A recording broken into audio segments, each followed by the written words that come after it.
and they're going to go, holy moly. I mean, if these guys aren't on some anabolic steroid or something. Hello and welcome to yet another episode of the Renee Report. On today's episode, we are going to be breaking down UFC Fight Night 251's main event of the evening. RoboCop versus the Killer Gorilla, also known as Jared Cannonier versus Gregory Rodrigues. This is a matchup for the ages. Two dudes with some bad intentions who were trying to knock your lights out, who were fully capable of knocking said lights out. This is one of those situations where you're going to be watching the fights with your significant other or someone else who doesn't care as much, and they're going to see Jared Cannonier or Gregory Rodrigues walk out, and they're going to go, holy moly! I mean, if these guys aren't on some anabolic steroid or something, I mean, their physiques are unbelievable. They are two crazy jacked dudes. It's gotta be said. Jared Cannonier is 40 years old, and although he does not look like it, he has been through quite a bit of wars and certainly is getting up there in age. Gregory Rodrigues, the much younger fighter of 32 years old, with also far less experience and far less fights and damage. Now, Gregory Rodrigues is a whopping 5 inches bigger than Jared Cannonier, and the reason I say that's whopping is somehow Jared Cannonier has a 2-inch reach advantage. So that goes to show the discrepancy in the freak athlete that Jared Cannonier is. Now, Cannonier has lost 2 fights in a row to Imavov, who just had an amazing performance against Adesanya, and Barharlo, who has a great future in the UFC and is one hell of a prospect. Similar to Calvin Kattar, whether it's Vettori, whether it's Imavov, whether it's Sean Strickland, Israel Adesanya, or Kevin Gastelum, every single opponent he has fought in the last 4 to 5 years has been spectacular. Jared has one means of victory, and that is in his right and his left hand respectively. This guy is a bowling forward ball of aggression who's trying to knock you unconscious or put so much damage and attention on you that he wins by decision. He doesn't want to take you down.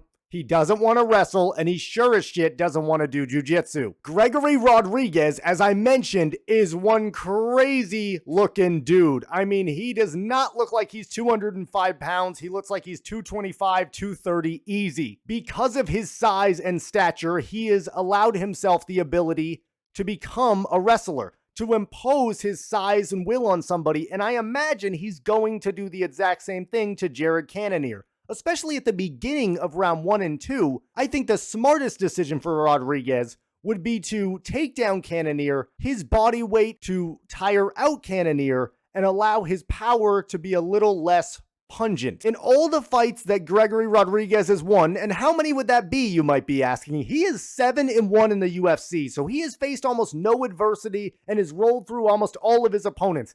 TKO, TKO, TKO. I mean, this guy's landed 4 strikes in a fight before and someone's been unconscious. He's a scary fucking dude. Now, as I mentioned before, he doesn't have the same amount of experience Jared Cannonier has, but nobody does. Jared Cannonier has fought almost 20 times in the UFC. Much like a Cub Swanson or someone who's just always around, it seems that Jared Cannonier loves to fight, and he does it on a consistent basis. Now, as you'll hear me say many times on this channel, and usually how they match it up, is a great fighter with a big name who's on a bit of a losing streak, Cannonier, versus a fighter who has a big win streak, is a little less active, but has certainly been on a tear, which would be Gregory Rodrigues. So it's a tale as long as time. In this case, Gregory Rodrigues is again a pretty massive favor, and I think this time it is fair and justified. Depending on the game plan that Gregory Rodrigues wants to go with, he could win this by decision easily. He could win by unanimous decision, land 6 to 8 takedowns.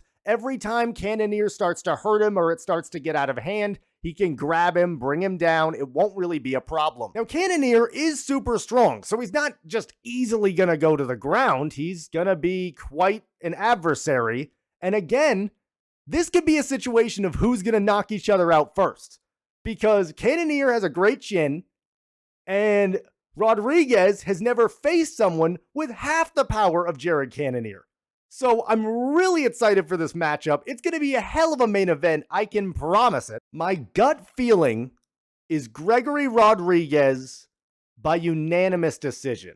That's where my gut goes. I don't blame anybody for seeing the level of competition that Cannonier has fought and putting their, staking their claim on him. I don't think that would be a bad decision.